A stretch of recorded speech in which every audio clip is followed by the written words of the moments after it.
Well, Mimi, the biggest issue was resources for online learning. And while school districts have done their best to try to provide students with everything they need, there's just not enough computers to go around. So the survey found that basically almost half of all foster kids were needing support in some way. And that is vital during this very difficult time.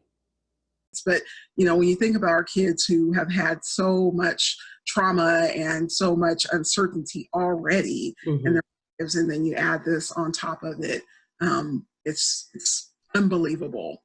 But I would say we have a team that has been remarkable in showing up and on behalf and with our young people.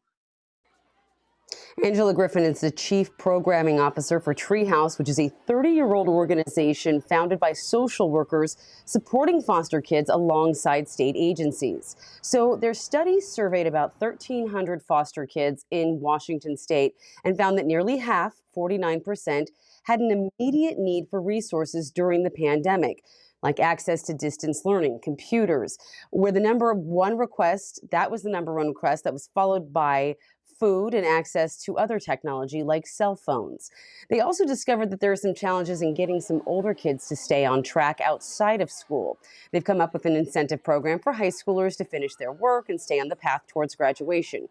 In addition, they're helping some older foster kids who have just turned out of the foster care system, helping to maintain their adult lives because, of course, many of these kids who have just gotten on their feet, just gotten jobs, have now lost their jobs. So they're helping them navigate things like unemployment, how to pay their utility bills. So I did ask how can everyone help these kids? What do they need? And they honestly said donations and partnerships. They told me a story about one group home where there were several kids and only one computer, and that's just not enough to maintain online learning in this distancing learning environment. So that is what they need. I'm going to have more on this on my Facebook page, Amity Idrisi TV. Meantime, I'm Amity Idrisi, live in Seattle. Back to you in studio.